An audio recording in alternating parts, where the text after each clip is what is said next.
Hare Ram, Hare Ram, Ram, Hare Hare Krishna, Hare Krishna, Hare Hare Ram, Hare Ram, Ram, Hare Hare Krishna, Krishna Krishna, Hare Hare Ram, Hare Ram, Ram, Hare Hare Krishna, Krishna, Hare Hare Ram, Hare Ram, Ram, Hare Hare Krishna, Krishna, Hare Hare Ram, Hare Ram, Ram, Hare Hare Krishna, Krishna, Hare Hare Hare Ram, Hare Ram, Ram, Hare Hare Krishna, Krishna Krishna, Hare Hare Ram, Hare Ram, Ram, Hare Hare Krishna, Krishna, Hare Hare Ram, Hare Ram, Ram, Hare Hare Krishna, Krishna Krishna, Hare Hare Ram, Hare Ram, Ram, Hare Hare Krishna, Krishna Krishna, Hare Hare Ram, Hare Ram, Ram, Hare Hare Krishna, Krishna Krishna, Hare Hare Ram, Hare Ram, Ram, Hare Hare Krishna, Krishna Krishna, Hare Hare Ram,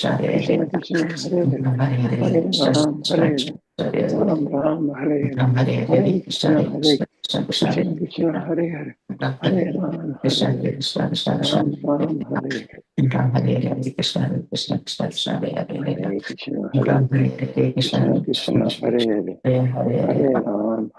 Hare Hare Ram, Ram, Ram,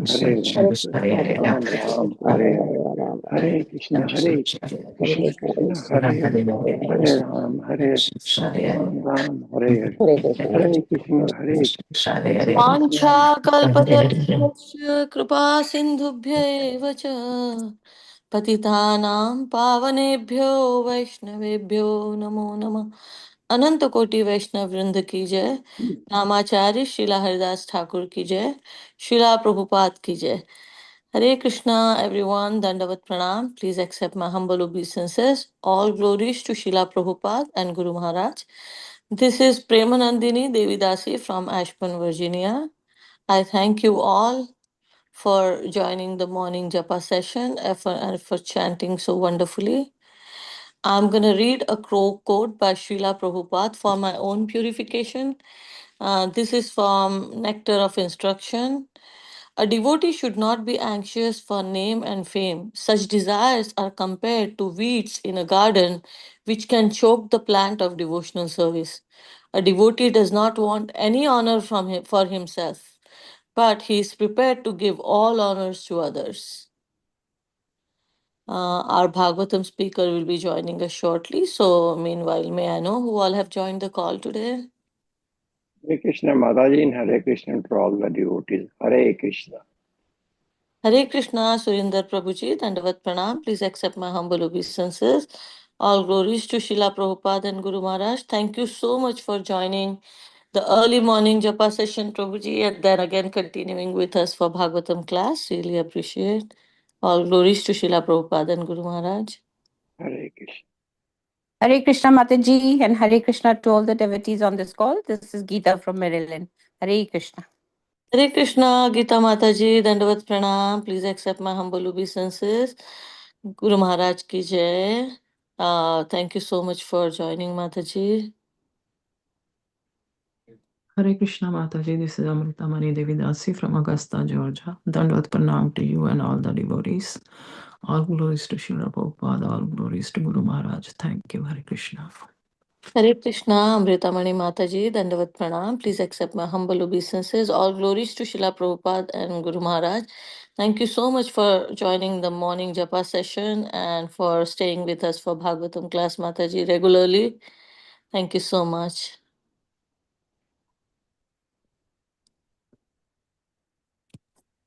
Hare Krishna Mataji and Hare Krishna to all devotees.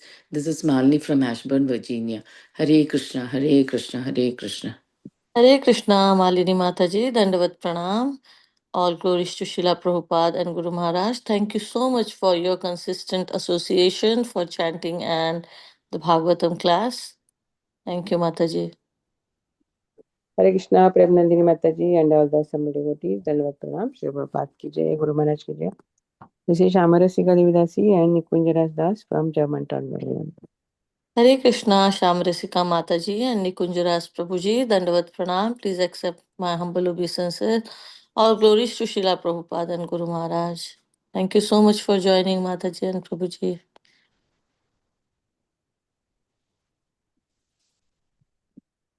Anyone else would like to announce their names?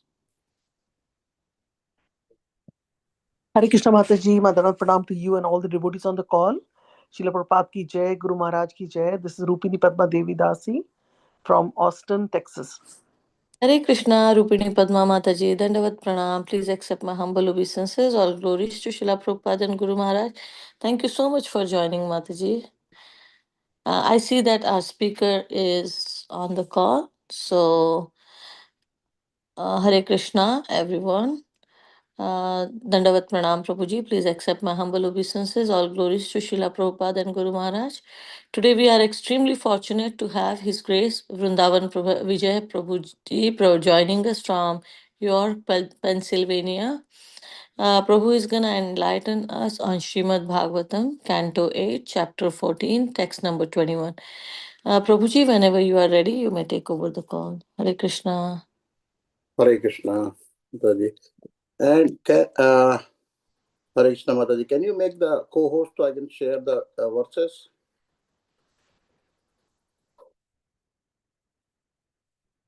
Yes, Prabhu.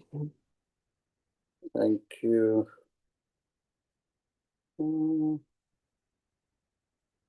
It did not let me. Yes, Prabhu, just did it. Okay.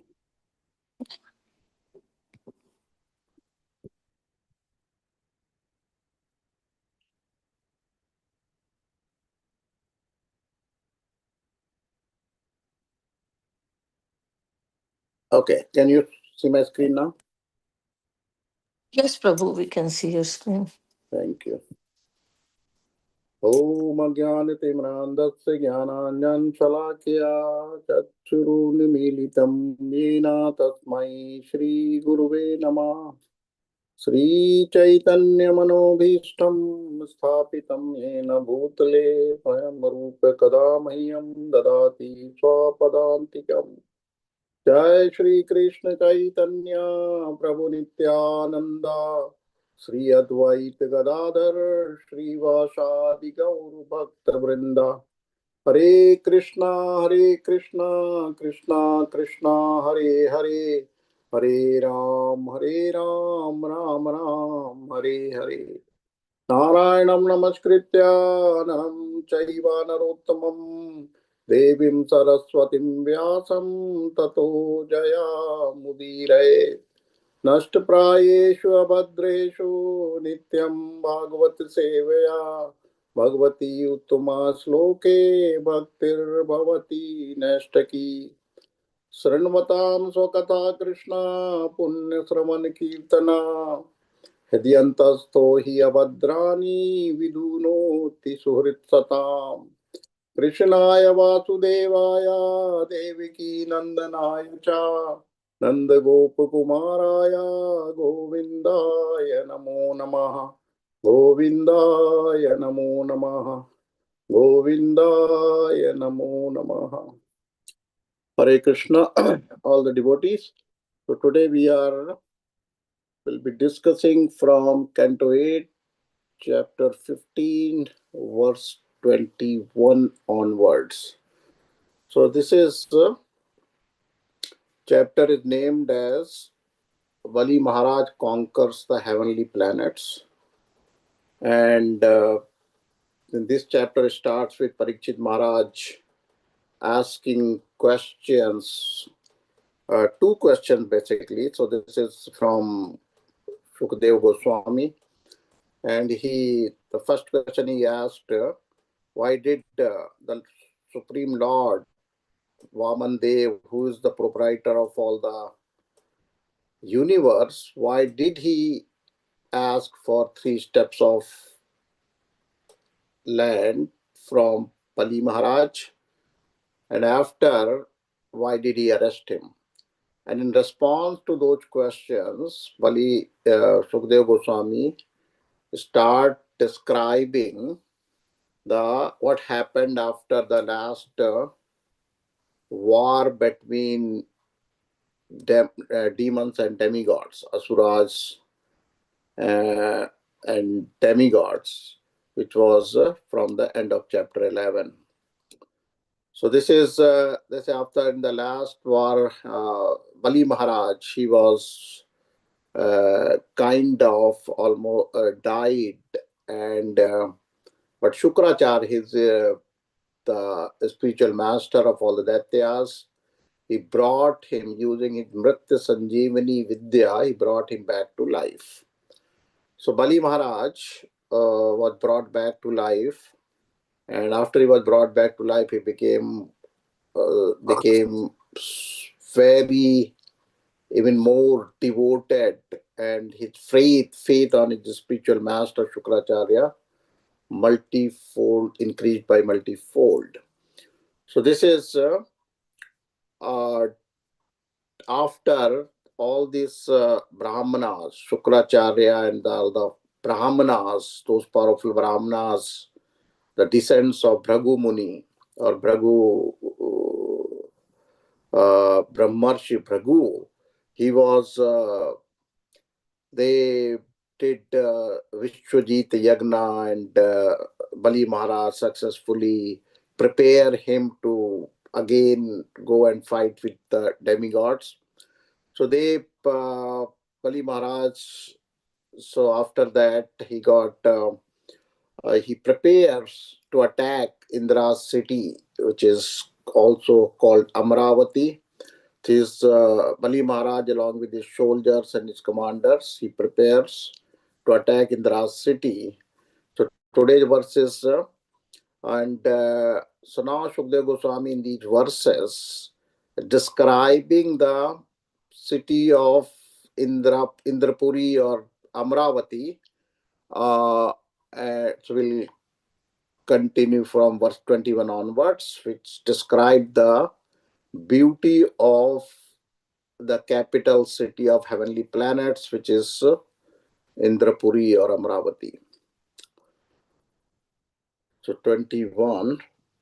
Mardang Shankhanak Dundubi Sonai Satal Veena Murjeshta Venubhi Nityai Savadyair Upadeva Geetkair Manoramam Swaprabhayajit Prabham.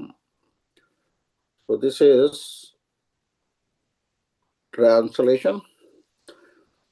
Would someone like to read the translation?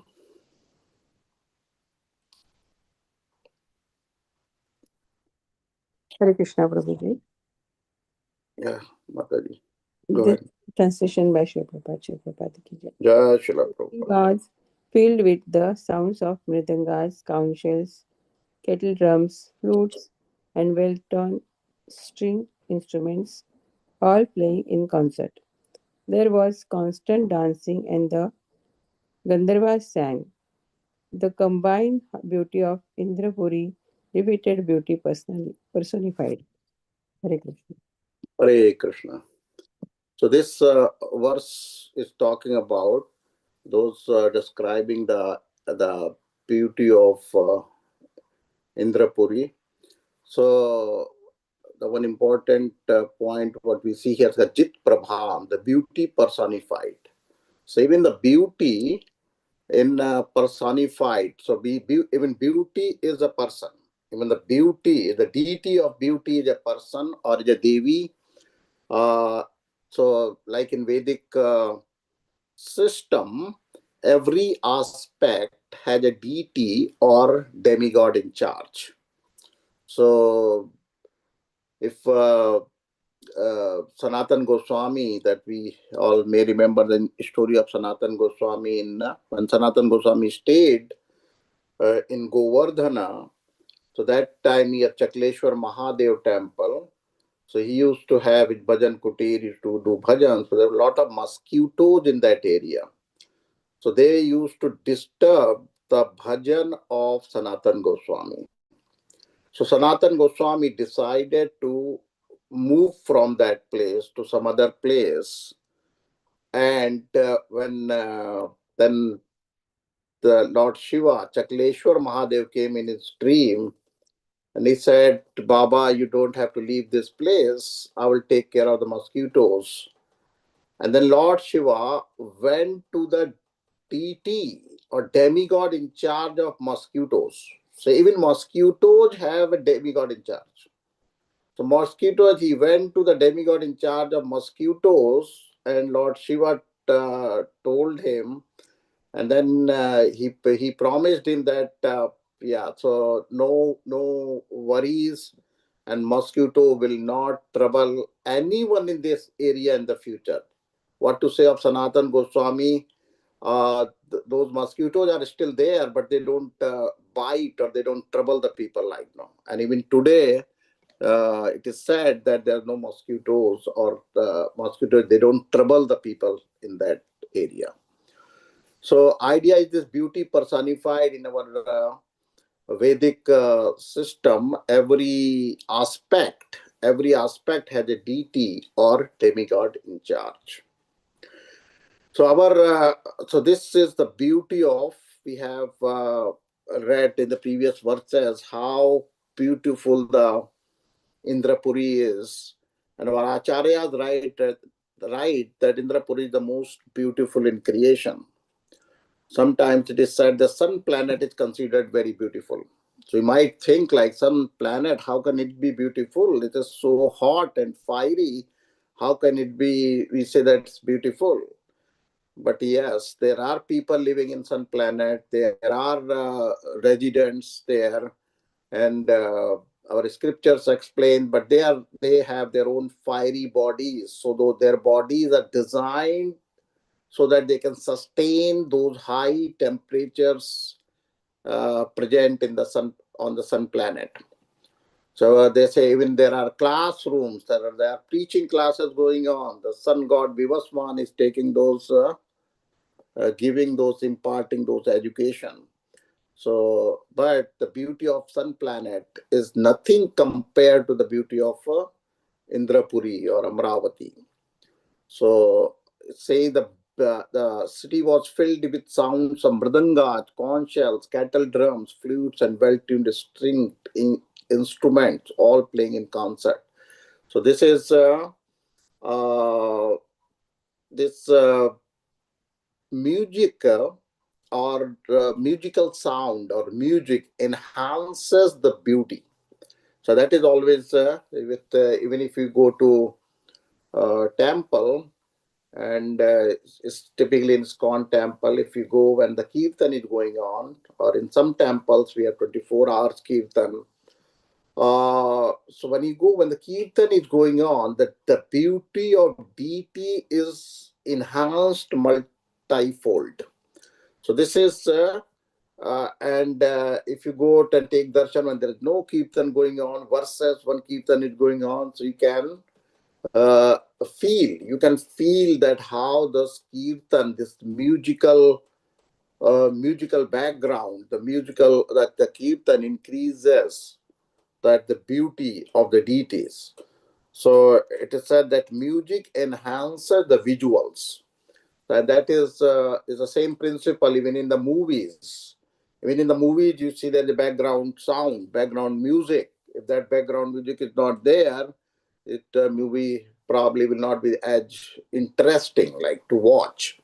So for this purpose, it is this verse is saying that Amaravati, there is a constant playing of the music. Satal.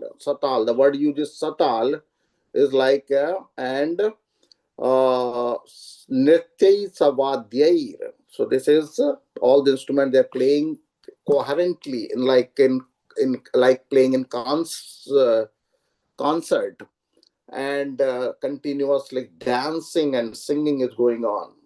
All the Gandharvas like they sang, and all the Apsaras and everyone else like residents were like dancing.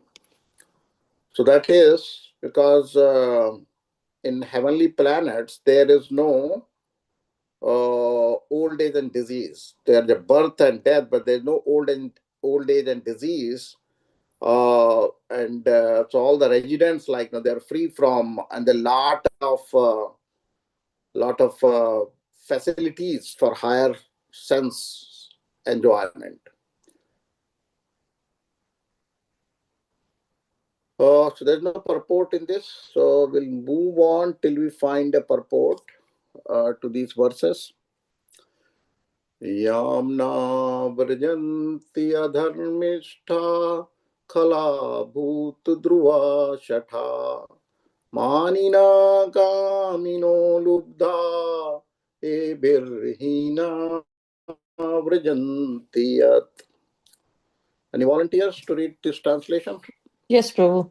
No one who was sinful, envious, violent towards other living entities, cunning, falsely proud, lusty, or greedy could enter that city. The people who lived there were all devoid of these faults. So this verse is saying the people who are sinful, envious, violent towards other living entities, cunning, falsely proud, lusty, or greedy could not enter that city of Amravati.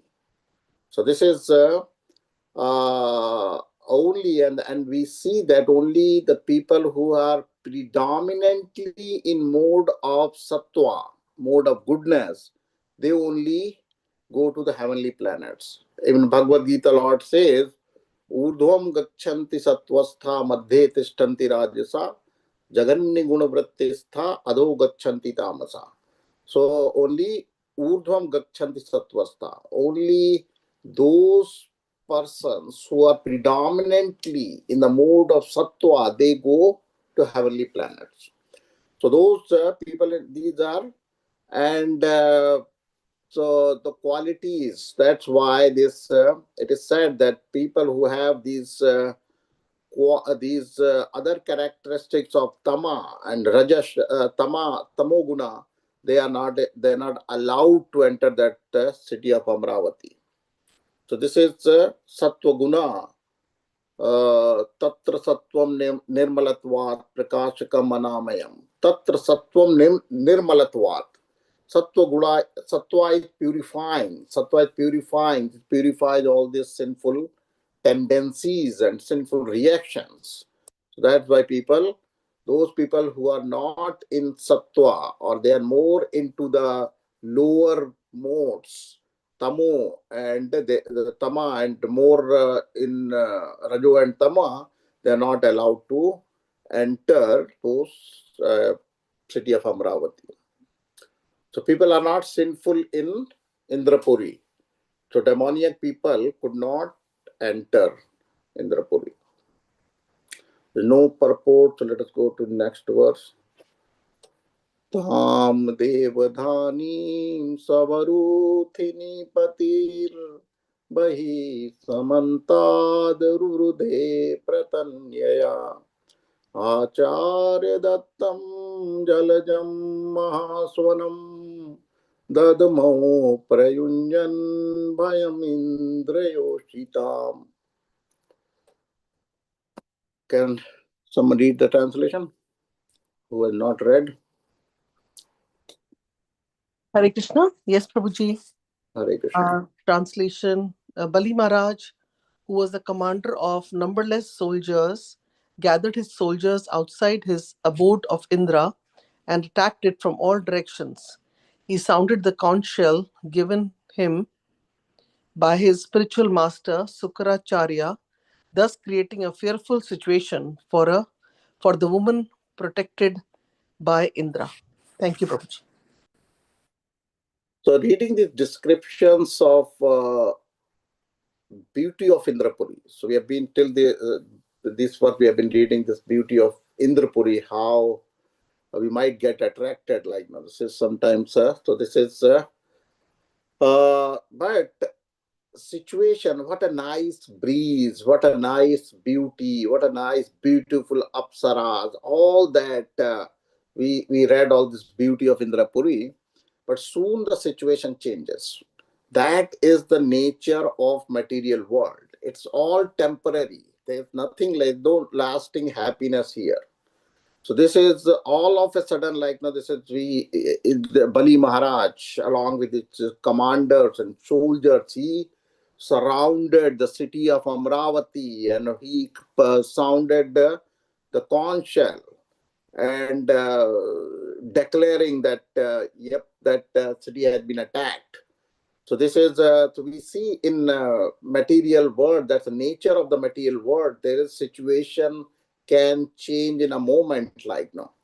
We read this pastime of Gajendra Moksha earlier in this canto, and that Gajendra Moksha pastime starts with that Trikuta mountain, and it describes the beauty of that area. So Trikuta mountain has three peaks. One peak was made up of gold, one of silver, one of iron, and all that was surrounded by the milk ocean. And the ocean was like washing the feet of the lower part of the feet of the mountain, and because of the being washed away by the milk, they all converted to emeralds. So all this bottom part of the mountain that was all made up of became emerald. So all, and he said there's a king of elephants, Gajendra. He was going for a picnic. He was out for a picnic along with his family, his relatives, and all his outside enjoying till that Gajendra goes inside the water and he is being caught by the crocodile Prabhu. Crocodile Prabhu catches his feet and situation changes immediately. So that's the nature of the material world. Pleasure in this material world, pleasure here is always punctuated by the suffering in the material world. There is nothing called everlasting happiness in this material world. So this is what we see from this verse. All of a sudden, so all these residents of residents of Alkapuri and Indra himself, they realize that they have been attacked by Daityas, by Bali Maharaj. No purports. Go to verse 424. Bhagavam stam abhipretya bale param udyamam sarvadeva ganopeto guru me tad uvachaha. All right, volunteer to read the translation. Anyone? Seeing Bali Maharaj's defatigable endeavor and understanding his motive, King Indra, along with the other demigods, approached his spiritual master, Brahaspati, and spoke as follows. So this is, thank you, Mataji. This is the good point about Vedic personalities, including demigods. This is they approach the spiritual master for guidance. They don't act whimsically. This Indra did not decide to go and let us go and attack Bali Maharaj. Let us go and face him. So this is he did not. They do not act independently. They do not act whimsically. So Indra went to his spiritual master Brahaspati. So that's even in Vedic times, all the kings, they will never act independently. They were most of the all the kings, they will have Raj Guru or some spiritual personality or their guru, and they will go and take their advice what to do. So this is in a Vedic culture. You see the whole the persons, their Vedic culture, the life was always centered around the guru, the spiritual master. Even when even at a young age, like when the child entered the Gurukula, he was guided by the guru. He was guided by the guru, and he will. Guru will instruct, and when he grows up, the guru will instruct to get married, and when the guru says get married, the disciple would get married. Disciple produces the child with the blessings of the guru. Disciple or shishyas, like they were not, they wouldn't even name the child. The namkarana, naming the child, that adhikar was of Guru. Guru had that adhikar to name the child. The parents did not have that adhikar to name the child. It's like we see that did Nand Maharaj name the child? No, he did not. The Garga Muni, he gave the name. So every single ceremony in the Vedic system is done by spiritual master. So life is centered around the spiritual master. And that is what we see here, that Indra, he did not make any decision on his own. He approached his spiritual master, Brahaspati. There's no purport. So let us go to the next verse. Bhagavan udyamo bhuyan balerna purva varina avishyam imam manye kenasit tejasorjita. Can someone read?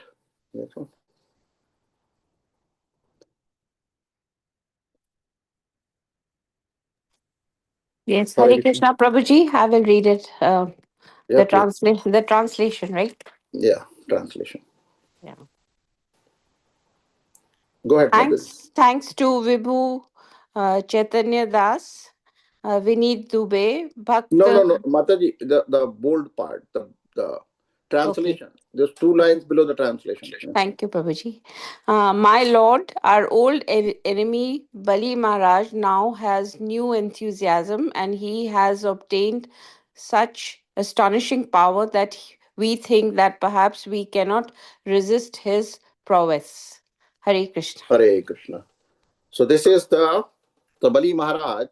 He goes to his guru, his spiritual master Brahaspati, and he is sharing his concern, saying, my old enemy Bali Maharaj. So this is the first Yuddha Niti. In a Yuddha Niti, the first step is to assess your enemy. So Indra had assessed the strength of the enemy Bali Maharaj and the Daityas, and before approaching his spiritual master Brahaspati, he had assessed the strength of the enemy. And now he had realized that they have such an astonishing power that they can't, Devatas, like they will not be able to stand for face those Daityas. So it says, old enemy with new enthusiasm. So that's very poetic. So why old enemy? Because I have defeated Indra. Indra has defeated. Indra has defeated them in the past. But even the last time, like Bali Maharaj was even died, but he somehow he is again here to fight with this renewed, astonishing strength. So this is Indra's goal of going to Guru was to find out how Bali Maharaj had become so powerful.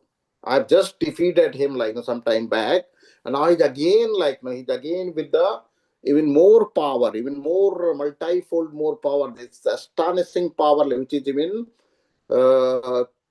threatening our strength now.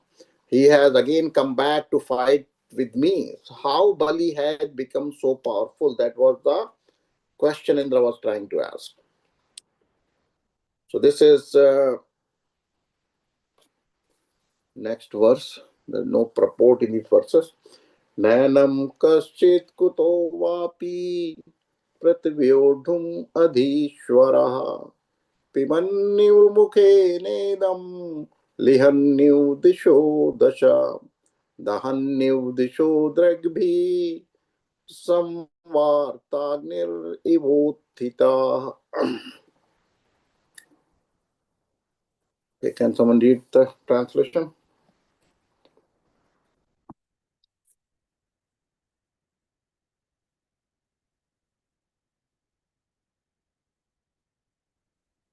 Hare Krishna.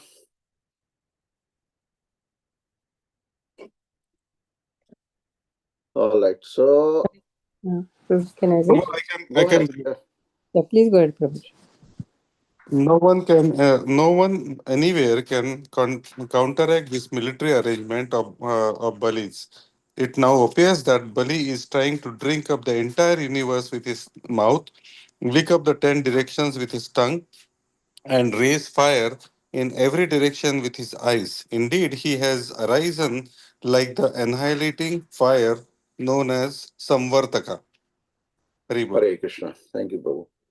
So this is so Bali is usually the demigods. They have control over all the universe like now. Throughout the universe, demigods have their control. But Indra was feeling that he's losing control. So at this point, so this is Indra was feeling that, and that is how he was trying to ask Brahaspati the region, the Karan, how come the Bali Maharaj, Bali Maharaj and Daityas have become so powerful. So let us go to next verse. Brui karanam etasya durdharsa madripo ojasaho balam tejo yat etat samudyamaha. Hare Krishna. Anyone? Volunteer? Please go ahead. I'll read Prabhuji. Hare Krishna. Sure. Thank you, Mataji. Kindly inform me what is the cause for Bali Maharaj's strength, endeavor, influence, and victory? How has he become so enthusiastic? Hare Krishna. Hare Krishna.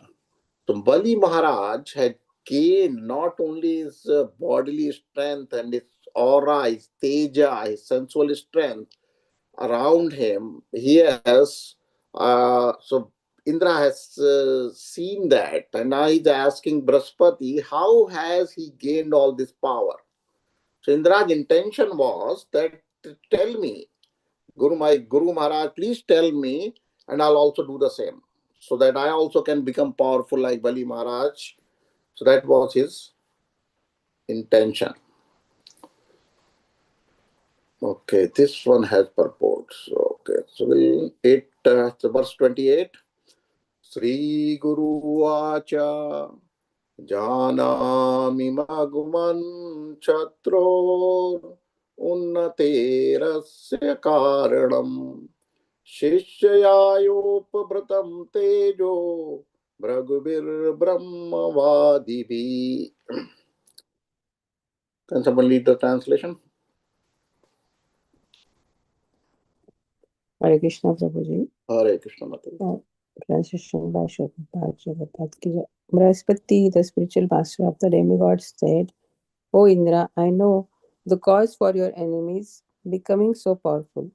The Brahmana descendants of Bhrigu, being pleased by Bali Maharaja, the disciple, endowed him with such extraordinary power. Hare Krishna. Hare Krishna. So this is Sri Guru Vacha. Sri Guru Vacha is so it's not saying that Sri Brahaspati Vacha. It's saying Sri Guru Vacha. So Guru is very heavy personality. So Guru also removes ignorance. And here his Brahaspati, he's removing the ignorance of Indra by clarifying his doubts. So it's a Janami Magwan. Janami means I know. Magwan means Indra. I know Shatror Unnateratsya Karanam. Shatror of the enemy. Unnateratsya means of their elevation. Karanam, the cause, the reason. So I know the cause, I know the reason of elevation or our enemy becoming so powerful. Hey Indra, I know the region. I know and what is that region? He's saying Shishyaya Upabratam Tejo. Shishyaya Upabratam Tejo Bhragubir Brahmavadibi. So Bhragubir Brahmavadibi means very powerful Brahmins. Brahmavadibi, very powerful Brahmins. Bhragubhi means who are coming in the line of Bhragu, Brahmarshi Bhragu. So it's all the descendants of Bhragu who are very powerful Brahmanas, and especially the Shukracharya. Shukracharya is also a descendant of Bhragu.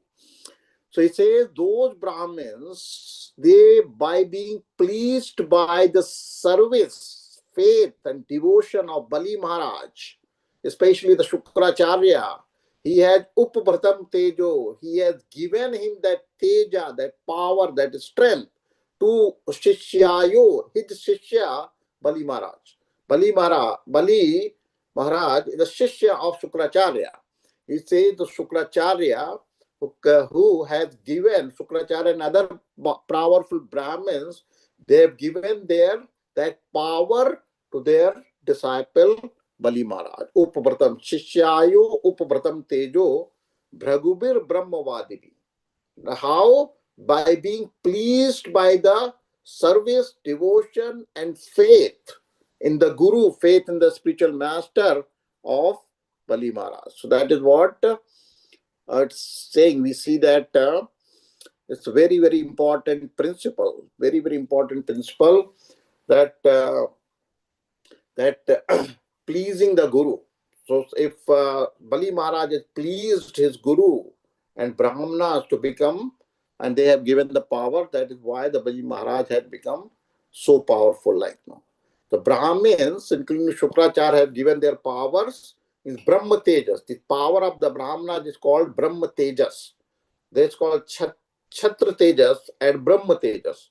Brahma Tejas is the highest power, and then the Chhatra Tejas is the power of the warrior, the energy, the power of the warrior is called Chhatra Tejas. Here in this scenario, Bali Maharaj has got Brahma Tejas because he has been given that power, the Brahma Teja, by the Brahmins of his Guru Shukracharya. And Indra is the ruler. Indra is the Devatas are considered Kshatriyas because they are the rulers and they have only Chhatra Teja. They are the warriors. But they cannot. Brahma Tejas is very, very powerful. Chhatra Teja cannot face the Brahma Tejas. So here the Indra will be fighting in a way he will be fighting the Brahma Tejas or Brahmanas, power of Brahmanas. So this is like we see in a story of Vishwamitra and Vasishtha Muni. The Vishwamitra and Vasishtha Muni, they have enmity because Vishwamitra, when he was the king, Vishwamitra was he was a king. He was known as Kaushik Raja. So he was a king, and he went to Vasishtha Muni's ashram, and he saw that Nandini cow, that Kamadhenu cow was there, or the daughter of Kamadhenu cow. The Nandini was there, and Nandini was wish-fulfilling cow. And when the Vishwamitra arrived, he was a king. He arrived with all his soldiers and other people like but Vasishtha, because he had that wish-fulfilling cow, he could feed them nicely and welcome them and feed them nicely. And then Vishwamitra realized that he has got that this special Kamadhenu cow. So Vishwamitra wanted Vasishtha to give him that cow because I'm the king. I should have that cow. Why do you need that cow? You are a rishi. And Vasishtha said, no. That cow is under my protection, and I will not give this cow to you. And there was a fight. But all this Vasishtha Muni, he had that he is a Brahmarsi. He had the Brahma Tejas. And Vishwamitra was a king, so he had the Chhatra Tejas. So this in our you might you see the Brahmarsi. Vasishtha is considered Brahmarsi. There are different types of rishis. If you say rishi is a great sage or rishi operates at the earthly realm or on a earthly realm or bhulok or earthly planet. So this is there are rishis, and then there are Brahma rishis. Those Brahma rishis are who have Brahma Gyan. They are equal to Brahma in spiritual wisdom. And this Vasishtha, and later Vishwamitra also become Brahmars by the blessings of Vasishtha. But initially when he was a king, he was not Brahmarsi. Bhragu, Atri, they're all called Brahmarsi. Then they have Rajarsi, the king which are the king turned rishis or kings. There were many kings where they were doing their duty as a king, but they inside in their heart they were rishis, they were renunciants, like Janak Maharaj and Harishchandra and all those kings are considered Rajarshis.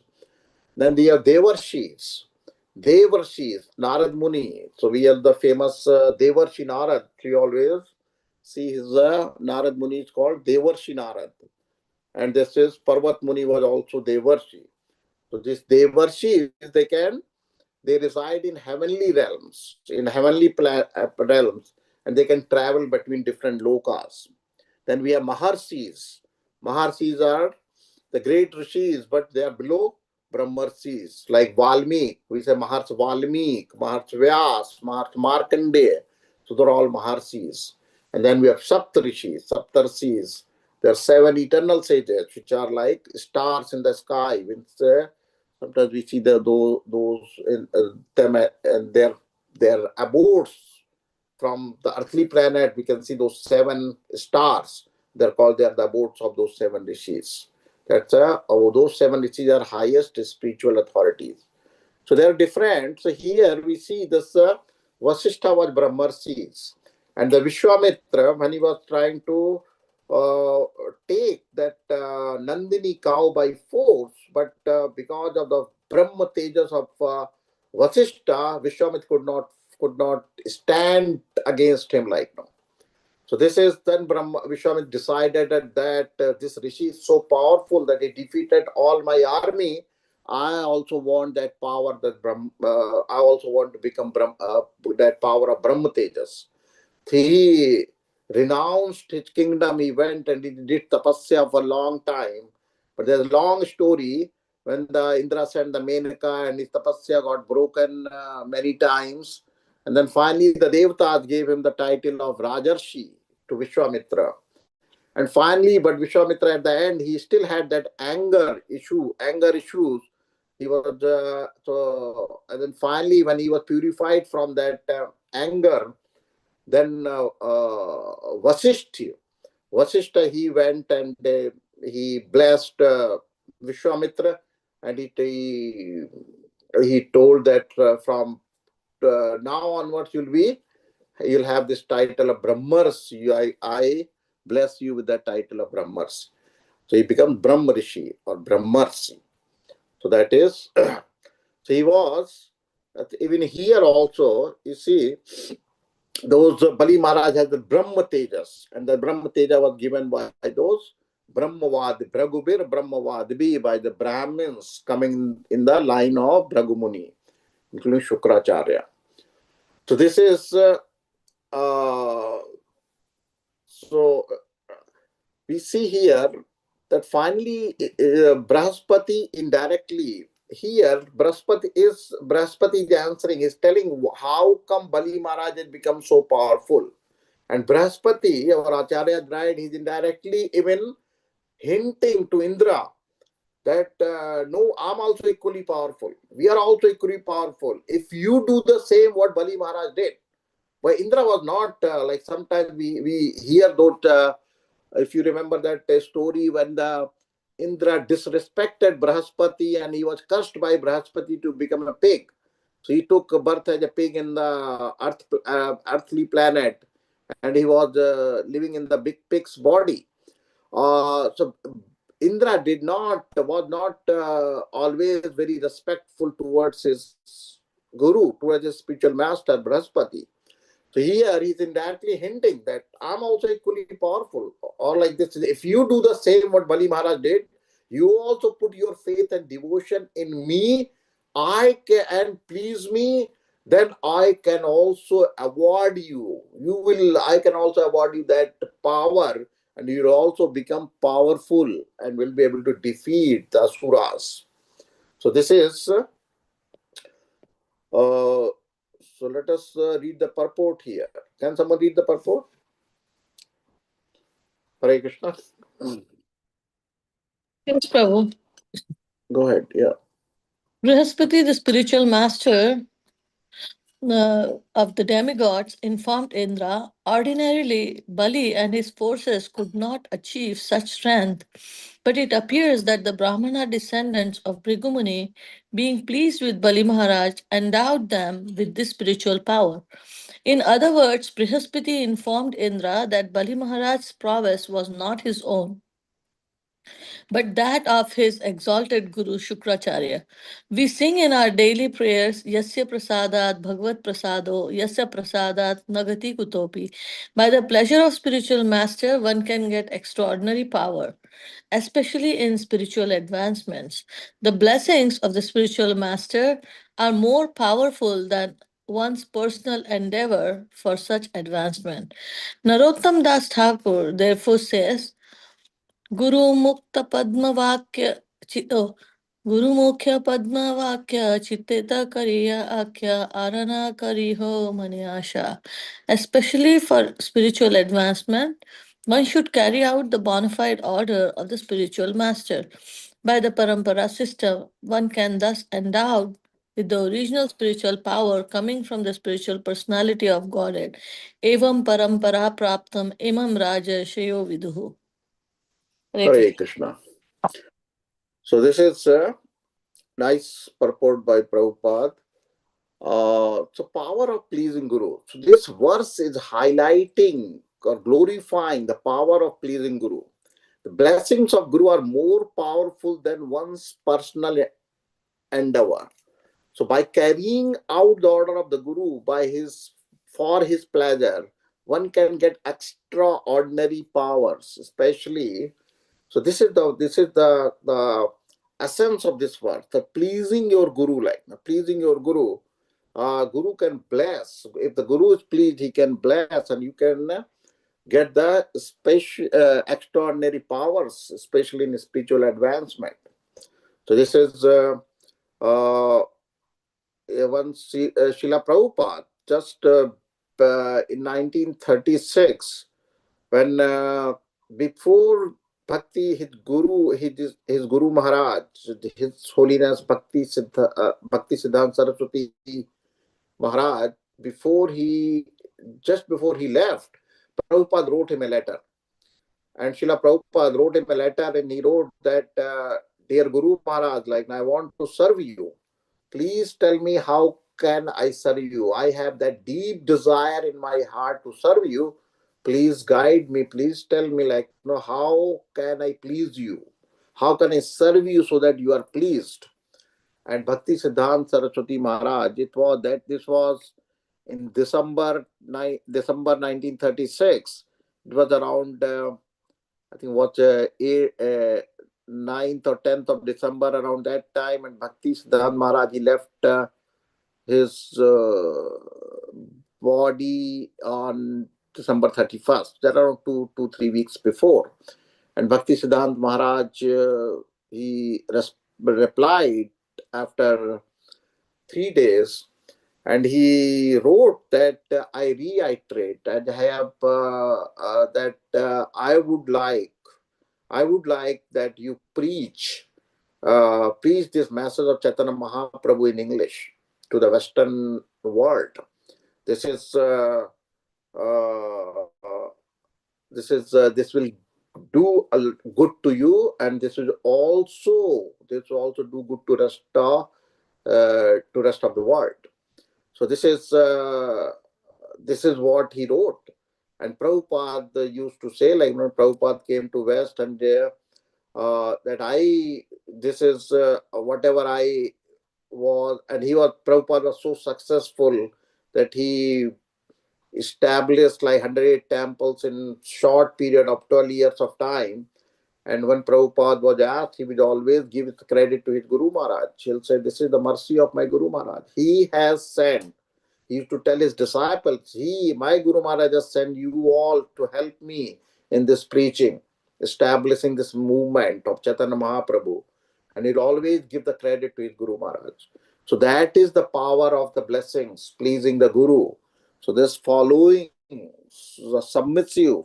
submissively the order of Guru, the instructions of the Guru, and making those instructions your life and soul, that is where the power comes, whether it's a spiritual power, especially the spiritual advancement, then we'll see the fast spiritual advancement. We please the Guru. That is how we get our powers, the spiritual powers for advancement.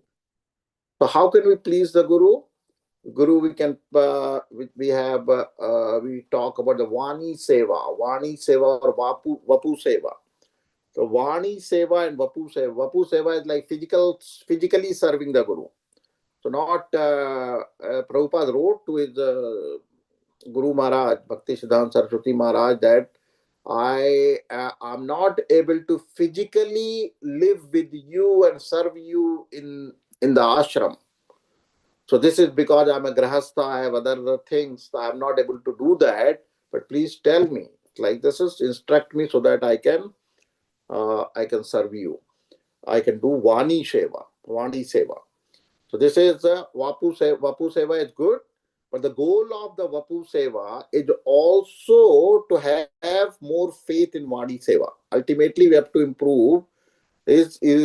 Nowadays, Vani Seva is easily available in the days of internet. We can go to YouTube or ISKCON Desire Tree, or there are so many different websites. Like we can open the recorded lectures of our Guru Maharaj and Srila Prabhupada and hear those lectures and try to follow them, like follow the instructions. That is Vani Seva. That's listening to the lectures and instructions of our Guru Maharaj faithfully and of Srila Prabhupada, then that is Vani Seva. And that will help us to advance accelerate our advancement in our spiritual life, in our devotional service. So this is Rahu Mahadasha. So Rahu is a planet which is not so auspicious planet. It's considered very inauspicious planet. And when that Rahu planet is in certain comes in our in Kundali or in our planets, like that's called Rahu Mahadasha. It lasts for like 18 years. So, but it affects all our material life. Like this is even all even after having the material opulence, like people who are going through that Rahu Mahadasha, they are not able to enjoy. Their health goes down. They don't get any success materially. Their family relations becomes issue or problem. So all this Rahu Dasha is not considered very good. And only solution, only counter, or only remedy to that Rahu Madasha is to just wait for that time to pass. And the other way is by taking shelter of the spiritual master. So the scriptures say if someone surrenders or takes shelter of his spiritual master, Rahu Dasha could be counteracted or could be remedied. So this is this serving and submissively surrendering and submissively serving the spiritual master. So the Hare Krishna mantra is very, very powerful. Panch Tattva mantra is very merciful. But Guru Pranam mantra, the Guru Pranam mantra, Guru Prananti mantra is very, very powerful in attracting the mercy of the Guru. So whenever we are chanting, reciting this Guru Pranati mantra, Pranam mantra, we should try to meditate, do it attentively and meditate, see the Guru in our heart, and meditation on the spiritual master. Those second initiated devotees, the Brahman Diksha, who is Brahman initiated, they chant the Gayatris, and there is the Guru Gayatri in one of the Gayatris. And so they should do it very attentively and meditate on the spiritual master. And that is what this verse is teaching us, that by serving the spiritual master, this is also serving the spiritual master. Chanting his pranam mantra and meditating on him and paying our obeisances to him. So how we'll see that how this Srila Prabhupada's disciples conquer the whole world. We see that how they have spread the Krishna consciousness. There are temples in every nook and corner in the world. By opening temples all over this and spreading Krishna consciousness, this is just by their unflinching faith and devotion in Srila Prabhupada. So Srila Prabhupada used to say that if I have a bunch of people ready to listen to me, I have a plan to take over the world in 18 days. So same what Pandavas did. Pandavas, they could defeat Adharma and take over the world in 18 days. So this is the essence of this verse, that we should Bali Maharaj, that as Bali Maharaj, by serving his Guru and Brahmanas, he received that extraordinary powers, Brahma Tejas, from them. Similarly, like this is, we also, by serving our Guru too and pleasing our Guru, we can also become, we can also receive those powers, and especially those powers for our spiritual advancement. And when Krishna, even Prabhupada said in this purport that by the parampara system, especially the last paragraph in the purport, especially for spiritual advancement, one should carry out the bona fide order of a spiritual master. By the parampara system, one can thus be endowed with the original spiritual power coming from the Supreme Personality of Godhead. So that original spirit, we are connected when we are submitting to the instructions of our spiritual master, and the spiritual master is pleased, that channel, the parampara channel, it opens up, and all that mercy starting from the Lord himself is flows to us through that channel. So this is the way to receive the mercy of not only our spiritual master, but mercy of the Lord through the parampara system, by serving and pleasing our Guru Maharaj. Hare Krishna. So I'll stop here. Thank you for your time. So we can discuss if there are any questions or comments. Hare Krishna. Or if you'd like to share your realization, please go ahead and Prabhuji, you covered 28, right? Up to 28, yeah. Yeah, okay, thank you. Hare Krishna. Anyone had any questions, comments? Please go ahead.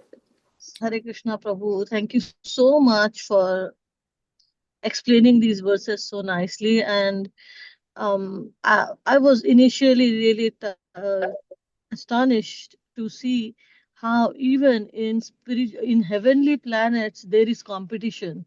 Like everyone, and there is everyone is trying to stay in sattva mode. If they are like, even there's sattva and rajas and tamas, like not tamas but sattva and rajas, we see it there. So I was really astonished to see that. I have one question, but I'm gonna wait, and I'm gonna open the floor for others to ask any, if any questions they have, and I will go in the end, Prabhu, after everyone is done. But thank you so much. Dandavat Pranam. Wonderful class. Thank you, Mataji. Sure, yeah. If there are anyone else had any questions. Hare Krishna Prabhuji, I don't have a question, but I just wanted to clarify that the highest gift one can give to one's guru is basically following his instructions and advancing in the spiritual path. Is that right, Prabhuji? Absolutely. This is just following his instruction. That pleases the guru. It's not giving him the gift. It's like pleasing him, right? What pleases him. So what pleases him, when he follows the instructions, that pleases him. And that's true for anyone, right? You follow the instructions and have faith in the guru and follow the instructions, then by that you can please the guru. Yes, Prabhuji. So to further clarify this, Prabhuji, even if you, I mean, I'm just taking it further, it may not necessarily apply, is that even if you don't serve the guru, but you advance and follow his, you follow his instructions, you can still advance? Yeah. Like serving Guru means it's not only physical seva, right? We talked about Vani seva and Vapu seva. So if you're not able to physically associate and serve with live with the Guru and serve him physically, but following his instructions even wherever you are, like no, that is also seva. That also pleases the spiritual master. That pleases the Guru. Follow the instructions wherever you are, even if you are not physically able to serve him. Thank you, Prabhuji. Hare Krishna. Hare Krishna.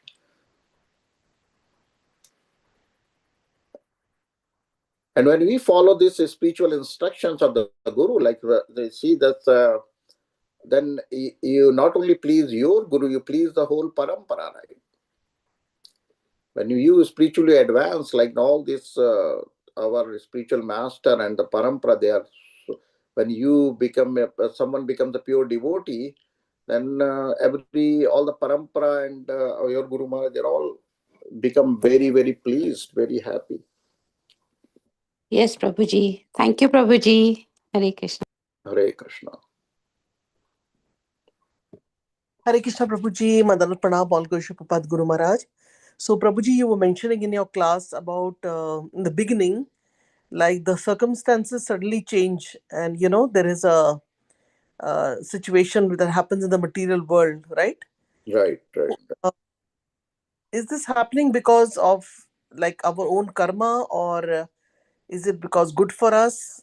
And how to like cope with it, in the sense that when everything is going good, we are able to you know like sometime what happens when we are not ready for the situation, and we overreact, and we might hurt someone, or we might not do the appropriate behavior, and realize later that we were not in the right at the right time, we were not doing the right thing.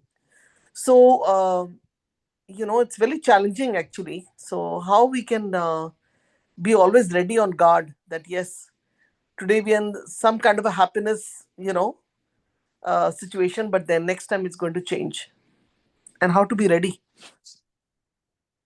Yeah, this is like this is how the material world is designed, right? Because this is like a place, this is like a reform house. So we have been sent here. It's like a jail. You cannot make jail very comfortable, right? If the criminals, they are sent to jail so that they can become a good citizen. When they come out of the jail, they don't do the same crime again. But if the jails are more comfortable than outside world, who would like to come out of the jail? They keep on doing crime to go again and again back to jail if the jail is more comfortable than the outside world, right?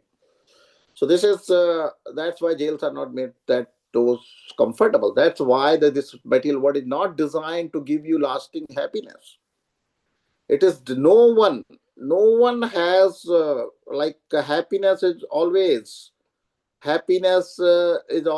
accompanied by distress, and distress is always accompanied by happiness. So because it has been designed if someone has only distress and no happiness, he might even commit suicide or become like so that will not work. And if someone has all happiness and no distress, he would never want to leave this place. So this has been designed that out of our sanchit karma, we are given some good and some bad karma together. It's a mixer. And so that everyone is going through that happiness, distress. These are both the situations we face. So this is so it's not no one is like happy continuously. It's a cycle, like some happiness, distress, and after distress is happiness.